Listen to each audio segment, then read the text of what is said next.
ช่ละ ดีๆนั่งกันก็ได้นั่งใช้ พกหวังนี่เนาะ ความบ่นี่แน่เลยบ่ ก็ไปไป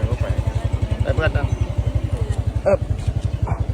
ถ่ายรูป นี่ครับพี่น้องไปถวายครับผมมื้อนี้เขาถวายแบบบ่ธรรมดาเด้พี่น้อง ดีเด้อทำเด้อ เอาดีเด้อครับโซเฟอร์เด้อ เอาเบอร์ผู้น้อยหน่อย โซเฟอร์ เอาดีๆได้มากเลยค่อยดีทุกลูก โถบอสนกพงศกรผู้นำทีมงานวงหมอลำเสียงวีหกพาผู้รักผู้ใหญ่พ่อแม่ทีมงานวงไปทำบุญแจกก๋วยเตี๋ยว300กว่าถ้วยสวัสดีสบายดี FC แฟนคลับทุกทานกันแล้วกันมาพบมาพ่อกันคลิปนี้มีเรื่องเล่าข้อมูลข่าวสารในช่วงพักฤดูกาลหัวหน้าของวงหมอลำหลายคนก็มีภารกิจที่แตกต่างกันซึ่งมือนี่บอดนกพงศกรนั่นเพิ่นก็มีกิจกรรมดีๆพาพ่อแม่ทีมงานของเสียงวิหกพากันออกไปทำบุญทานผู้ชมเนาะซึ่งหลายคนก็ตั้งตารอคอยแล้วลูกสาวอายไปไสคือบ่เห็นลูกสาวอายไปนำพ่ออีกตืมเดี๋ยวก็สิเกิดประเด็นดราม่าอีกละทานผู้ชมFCแฟนคลับอย่าสู้คิดอย่าสู้ไปฝันเด้อทุกคนเด้อเข้าใจกันดีบ่เห็นอายกับบ่เห็นเป็นอย่างเด้อายเพิ่นก็ไปโรงเรียนทานผู้ชมเมื่อประมาณ2 ชั่วโมงที่ผ่านมานี่ทั้งบอสนกพงศกรก็ออกมาโพสต์เคลื่อนไหวว่าครัวพ่อจ่าบาย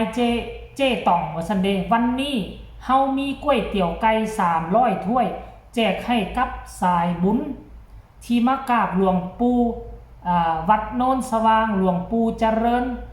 หนองวอซอว่าซั่นอุดรธานีเริ่มตั้งแต่ตอน12 โมงเป็นต้นไปขอบใจเจ้าภาพครับบอสนกบอสนุบอมเบย์พี่วัดใบตองน้องมวยมาเอาเตี๋ยวเอาบุญด้วยกันครับท่านผู้ชมแล้วก็ลงรูปนี่แน่ลงรูปซุมนี่นะซึ่งเป็นเรื่องเล่าดีๆเว้าตามชื่อว่าวงเสียงวิหกภายใต้การนำพาของบอสนกพงศกรนี่อยู่ในศีลกินในธรรมบริหารวงแบบคือใส่ศีลใส่ธรรมเป็นผู้บริหารบ่มีกฎระเบียบมากมายก่ายกองบ่มีสัญญาไผอยู่ก็อยู่ได้ไผอยู่บ่ได้ก็หนีไปคันเฮาไปใส่สัญญามันเหมือนเอาโกงมากักขังลูกน้องไว้คันท่าใจมันอยู่นำเฮาบ่ได้มันก็เฮ็ดให้เฮาแบบบ่เต็มเม็ดเต็มหน่วยอันนี้นี่คือเรื่องเล่าดีๆแต่ว่าหลายคนเห็นการเคลื่อนไหวมื้อนี้ก็ซักถามไปคือบ่เอาอายมาโน่นนี่นั่นก็สิมีนะเนาะขอตอบอยู่ณที่นี่เลยอายต้องไปโรงเรียนต้องไปโรงเรียนน้องต้องได้รับผิดชอบในการเป็นนักเรียนหน้าที่ศิษย์และนักเรียนก็ต้องได้ไปเรียนหนังสือในเมื่อเวลาเจ้าว่างขั้นกรณีว่าเวลาขึ้นเปิดฤดูกาลเวลาออกงานทางโรงเรียนก็อนุโลมให้แล้วในเมื่อพักฤดูกาลทั้งทีก็สิไปหาข้ออ้างว่าไปช่วยพ่อเฮ็ดบุญพาอันไปทำบุญกับพ่อก็สิโพดเกินไปเนาะเขาสิว่าหาข้ออ้างปล่อยเวลาให้น้องอายได้มีเวลาทำเวลาเรียนแน่ท่านผู้ชม FC แฟร์ครับเรื่องเล่าจะเป็นแนวใดให้ทุกคนไปส้มคลิปดังกล่าวนี่เลยทุกคนแล้วจังมาพ้อกันในวาระต่อไป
ผู้ปรับเป็นไง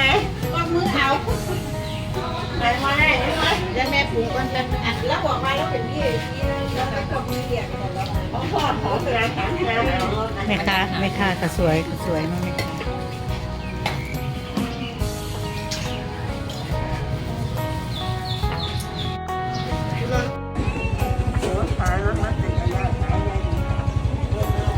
ไม่ใช่ละ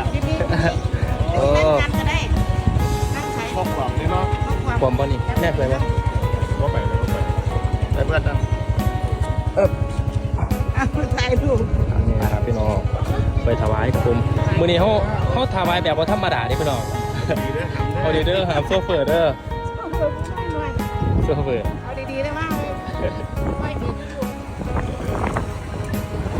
ซาเล้งไก่เด้อโอ้ถวายเพลงกันนะครับทุกคน มาแม่ คิดว่าไง อะไรครับ คิดว่า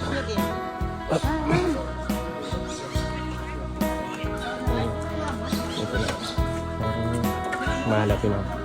สาธุนักกันครับ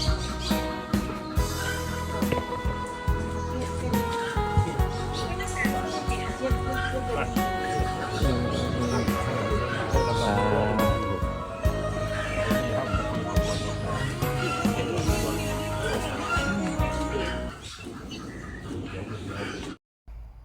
ก็ต้องสาธุอนุโมทนาสาธุบุญน้ำเสียงวิหกภายใต้การนำพาของบอสนกพงศกรแล้วก็ยังมีผู้รักผู้ใหญ่ของวงแล้วก็มีเพื่อนฟูง